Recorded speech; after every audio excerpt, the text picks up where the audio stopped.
Hey, HCDA, and today we're going to do something a little bit different in Mindustry because I want to use this level testing rounds to do exactly that. Test out a new tactic because we have all of these random zones across the map, most of which are just a medium threat. I really do not want to play through every one of these zones for the simple reason that would take forever. However, completionist as I am a little bit annoyed by the fact that there are so many zones uncaptured on this planet that, well, have stuff in them, and I want all the stuff. So, what I wanted to do is something new. So, how about this? I'm in the sandbox for a moment to create this layout. This is, I think, a maximum size launching layout that we can make. It has a whole bunch of meltdowns in there. It has some power generation to make sure these things actually work. And then we have some overdrive projectors and man projectors to keep everything alive. My theory is, as long as I launch this with enough thorium to last for X number of waves, and remember, thorium lasts for a very long time in these generators, then this thing should be able to defend itself for quite a while. Now, if that is long enough to actually capture a level, I don't know, but we're about to find out. Okay, so we're going to the testing rounds. We're going to launch with a blueprint that I just made and maxing it out, launching, and let's see if this actually works, because if it doesn't, well, that's a problem in and of itself. So yeah, I actually am starting out with some RTG generators. Where are these guys coming from? Oh, apparently I already launched to this level once before and there's some leftover generators or something. I don't know. Let's see. So the enemy is going to come in from over here. It's 33 waves. Now, that is a lot of waves, but let's see. If I now go to the planet map, I just select a random different level, then I go back. Nope, we are not going to be able to survive all the waves. We are going to be able to survive 21 of those, though. So this was a high threat level. So that in and of itself means that, well, of course, that is going to be relatively difficult to defend against. I am wondering though, if I just put this to casual, I'm not gonna actually do this. I just want to see if that makes a difference. And I then go to a different level once more, and then I switch back. This actually doesn't seem to affect the amount of waves that I'm going to survive. That's interesting. Anyway, let's put it back to eradication. It was worth a try though. We do have these medium threat zones as well, so I wonder what happens if I launch the same layout to one of them. Okay, so let's select a random different zone. Number 40 sounds about right. Let's launch from the naval fortress because we do have enough resources there. Once again with this new layout, and see what happens when we do that. I'm actually going to check out the level for a moment because, other than the fact that we're testing things out, this is a nice level with a lot of building space. Create a landing zone sectors as first and first can be launched to from anywhere. Oh, okay. Well, number two, this one are optional. I think we just found another part of the tutorial. Okay, so the enemy is gonna spawn over here, but that is not why we're here. Focus TDA, focus TDA. Okay, let's go back to the map. Let's see, and yeah, we are going to be able to survive 24 out of 24 waves. So if I just leave this alone, we should be able to capture this zone while we do something else. Okay, now I am a little bit stubborn. I do want to make this work even on the testing rounds. Even though I can't auto-capture this particular zone, I want to see if we can just do it the difficult way. Now, the nice thing is I have a little bit of RTG generators from a previous launch. That is a kind of a way you could probably kind of cheat the system as well. But what happens if I just build some more of these meltdowns? Now, we can probably add in like a handful of these. How are we doing on power? So let's see, we have a 2k surplus of power. That is actually quite a bit. Then again, how much are these? Well, these things are going to draw 1000 power once they are activated. So let's see, what if I do this? I am going to delete a couple of walls. Then I'm going to add in the RTG generators over here. And then what I'm going to do is build some batteries, a couple of meltdowns, and see where that takes us. Something along these lines. Now, the large batteries should be able to keep the meltdowns active for at least a minute. No, it's actually a bit less than a minute, like 45 seconds. But still, that should be a little bit of firepower backup just in case we need it. I am going to add at least 3 more meltdowns to the mix just to make sure I have even more firepower, and then we're going to recheck how many of the 33 waves we are going to be able to survive. Now these tier 1 units should not be a problem, they just get instantly deleted. As you can see, building is very, very slow if you're doing it by yourself. I'm not building any units at the moment, and I'm not even producing any type of materials. So this is really all in. If this is not working, then this base is just going to die and I'll have to try again. And voila, as you can see, I am now going to survive 29 plus out of 29 waves remaining. Now that is actually really interesting because, as probably a lot of you have already been typing in the comments while I was doing this, this should not work at all. And you know why? Because meltdowns need liquid to operate, and I'm supplying none of that. So I'm not actually entirely sure why initially the meltdowns do fire. Maybe there's kind of like a cooldown period that is taken into account where they do fire 1 or 2 times without coolant. But yeah, this should not be able to work at all. In fact, in the testing ground itself, and I'm not going to reload the level just in case the game realizes the mistake it made, I was actually being attacked by air units. I was wondering why my meltdowns weren't firing, and then I realized, oh right, yeah, I need more than just power to make these things work. So that's really interesting that it actually does work. It seems to be a little bit of math on the side of the AI that is not entirely accurate. Okay, so how about this instead? This is a very simple layout with a couple of specters. These don't actually need power, so we don't need the RTG generators. The power that we do need is for demand projectors that is coming from solar panels, so this is infinite, with the exception of the unloaders that are fueling the specters, because these do need ammunition, but pyrite is a very efficient and easy thing to make. Now, I didn't include any walls in here because I'm not entirely sure if that counts when you're not actually on the map, if the enemy AI takes that into consideration while doing the math. I guess we're about to find out. Okay, so let's pick a random zone. In this case, I'm just gonna pick one next to the windswept isles because I want to connect these captured zones to each other, because that seems to affect where I can actually launch. So, for example, if I want to go to this zone, I am not launching from the windswept isles, even though that's where I am right now, but I'm launching from the craters because that's right next to it. That might impact this entire strategy altogether, honestly, but anyway, for the moment, let's just stick with the plan. Let's go to sector 103. Let's pick the new layout like that.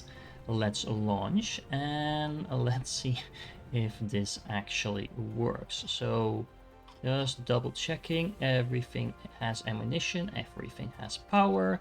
Let's check out the zone for a moment. Oh, this is a nice little naval zone.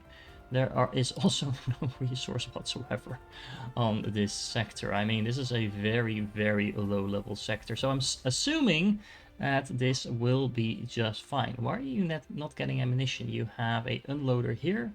You can't unload from a other Spectre? Is that how that works? Well, anyway, 7 of these should be enough. At least that's what I'm assuming. Let's go back to the windswept isle. Let's check the planet map. And yeah, we are going to be able to survive 24 out of 24 waves, and that means, because there's no dangerous zones next to here, that we're going to be able to actually launch from this zone now onwards as well. That also means that I'm going to need to capture a few more zones like this. So let me just kind of like AFK through this a little bit and see how far we can get.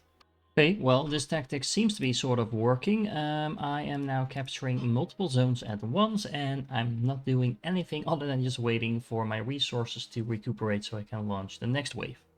What makes this tactic a little bit more complicated is the fact that you can only launch to these numbered zones from an adjacent zone itself. Now, that means that for zones like example 82 over here, I am going to have to launch from the ruinous shores unless I capture all the other zones next to it and work from there. But that also means that I don't have all of the resources available unless I import them, which means doing the whole thing with landing pads and stuff like that in some of the old zones to make sure I have more advanced resources so I can then export those to the next zones. I mean, there is definitely a little bit of work involved. Right now I am capturing 6 zones at the same time passively, so you know, it works. It also feels like not the most engaging gameplay for sure. I mean, of course, there's nothing stopping me from actually just trying to capture a zone the normal way, but given the amount of these things, yeah, that would take forever. So it's actually interesting. I lost both of the zones that I was trying to capture from the Windswept Isles, even though it said I was going to survive all the waves.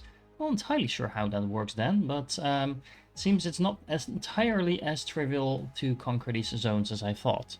Which in and of itself is actually quite interesting, because I did capture the testing grounds like this, and I was using the method that shouldn't work, remember? I was using the meltdowns without actually fueling them with any liquids, and that captured the zone just fine.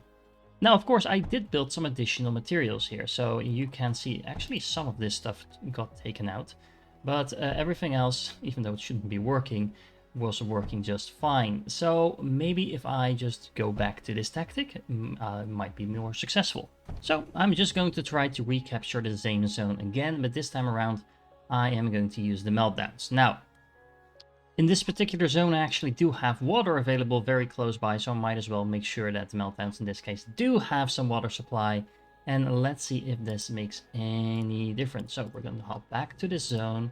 We're going to check out this one, and it says surviving 24 out of 24 waves. Now, what I actually want to see happening here is that it says 24 plus out of 24 waves, because honestly that might have been the difference.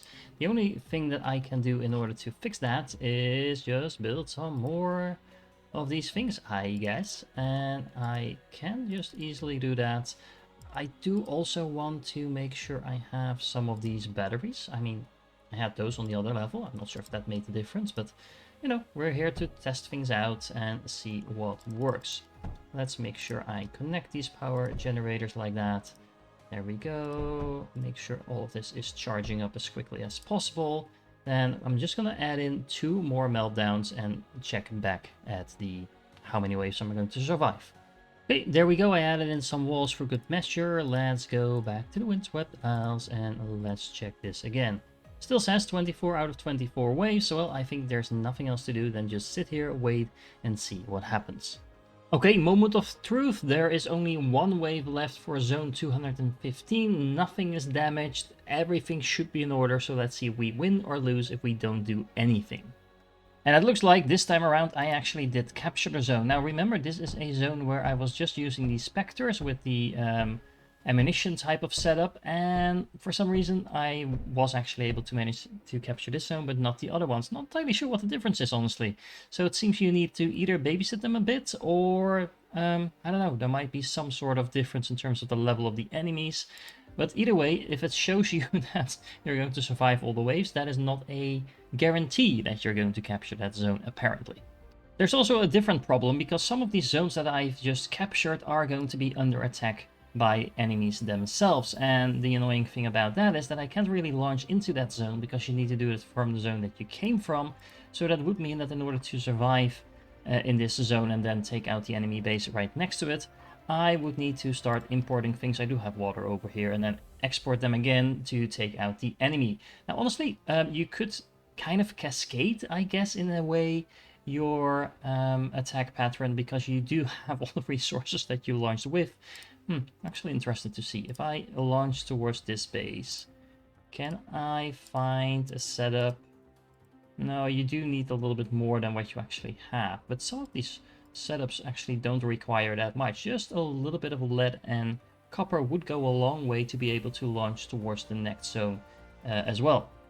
Okay, so I just captured sector 109. There's an enemy base right next to it. So I want to see if I can kind of push through this sector and conquer this one as well. I will need to kind of actively interfere in that, I think, but hopefully that will allow me to just keep this sector forever, because assuming this one is not under attack at least, that is how that should work. Now, the real problem is when I go here, I have nothing over here whatsoever. However, can I just launch to here? No, because I do not have enough resources. I need pretty much just basic stuff, honestly. If I want to launch with this, what do I need? Pretty much the same stuff, actually. That is interesting. So I need some silicon mostly, and some lead and copper. Okay, so let's start by removing some of these construction materials, I also really want to make sure I get some polys up and running, because otherwise this is going to take forever. I'm actually interested, can I be attacked from a different zone while I'm already in this zone? Because if not, then this is going to be super trivial. Okay, so let's start not producing flares. We want to produce monos and polys. And there we go. We should have those up and running really quick. Let's make sure we also get some power going with these RTG generators.